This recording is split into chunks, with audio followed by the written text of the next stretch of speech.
Sois le bienvenu. On se retrouve aujourd'hui dans ma toute première vidéo où je vais te parler d'intégrale de Riemann. Depuis le début de la chaîne, je ne t'ai proposé que des émissions au format audio, je t'ai proposé pas mal de conseils au format audio, mais maintenant il s'avère que je t'ai donné à peu près tout ce que je savais aujourd'hui et que je vais pouvoir passer à des mathématiques. Alors l'idée, encore une fois, tout comme les conseils, c'est pas de me substituer à ton professeur, mais c'est juste de te présenter des jolies histoires que tu puisses retenir, et j'espère ainsi faciliter l'acquisition de tes connaissances. Encore une fois, je vais pas forcément faire un cours avec des démonstrations des propriétés, mais je vais faire en sorte que les notions que tu manipules, les notions qui sont centrales, tu puisses les comprendre correctement. Aujourd'hui, je vais te parler de l'intégrale de Riemann. Alors l'intégrale de Riemann, c'est l'intégrale que tu vas manipuler traditionnellement en classe préparatoire. Il existe d'autres façons de définir des intégrales, il y a par exemple l'intégrale de Lebesgue, mais ça c'est quelque chose qu'on voit plus tard avec la théorie de la mesure. Donc moi je vais me cantonner à l'intégrale de Riemann. Et la définition que je vais choisir aujourd'hui, c'est la définition qu'on m'avait filée en terminale, où on m'avait dit que l'intégrale d'une fonction continue sur un segment, c'était l'aire sous la courbe, que je comptais positivement si c'était au-dessus de l'axe des abscisses, et que je comptais négativement si c'était en dessous. Alors la question que je me pose, c'est qu'est-ce que c'est l'aire d'une surface? Et ça c'est vraiment une question qui est pas évidente. Alors tu peux te dire qu'on va commencer par définir l'aire d'un rectangle. Si je prends un rectangle de base B et de hauteur h, tu peux raisonnablement te dire que l'aire c'est B fois h. On va décider que l'aire d'un rectangle, c'est quelque chose de facile à définir. On peut se demander mais qu'est-ce que ça va être dans ce cas-là l'aire d'un triangle? Eh bien en fait il s'avère que tu peux faire une construction géométrique qui consiste à recoller deux morceaux d'un triangle pour l'inscrire dans un rectangle, ou alors, comme je te dessine ici, couper en deux un triangle, et dire que finalement ça vaut la moitié de l'aire d'un rectangle qui a même base et même hauteur. Donc ici on va tout simplement dire que l'aire c'est la base fois la hauteur divisée par 2. Mais maintenant la question, c'est si je te donne une forme géométrique complètement aléatoire, comme celle que je te dessine maintenant, qu'est-ce que ça va être l'aire ? Eh bien, ce que je te propose de faire, c'est d'inscrire des rectangles à l'intérieur de cette aire. Alors, si tu inscris un seul rectangle, ça va pas suffire, puisque l'aire du rectangle, elle va être strictement inférieure à l'aire que nous, on perçoit de la surface. Par contre, si j'inscris plein de rectangles, et dès qu'il y a de l'espace, je mets un rectangle, eh bien, si je mets une infinité de rectangles, moralement, j'aurais recouvert toute la surface. Et donc, pour définir l'aire d'une surface, je vais tout simplement avoir l'idée de faire un procédé limite. Alors cette idée-là, je vais la réemployer aussi pour les intégrales.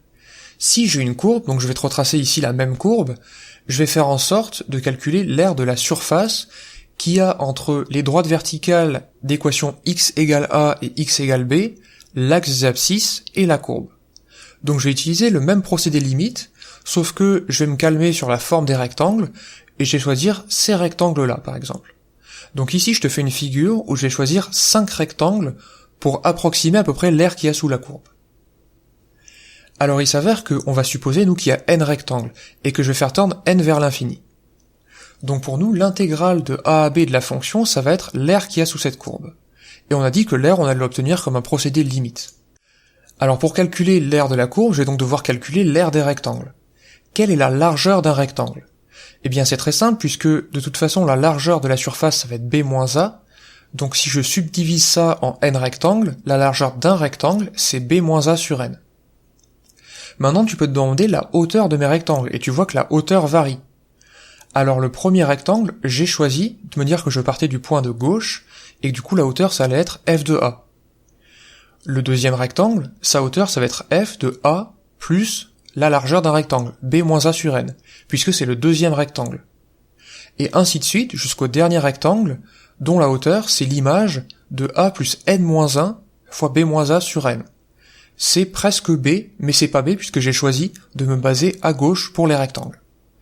Et donc maintenant, j'ai plus qu'à conclure, l'intégrale de a à b de ma fonction, c'est finalement la limite de la somme des aires des rectangles. Et donc ça s'écrit la somme, pour k égale 0 jusqu'à n-1, de la largeur fois la hauteur, c'est-à-dire de b-a sur n, fois l'image par f de a plus k fois b moins a sur n.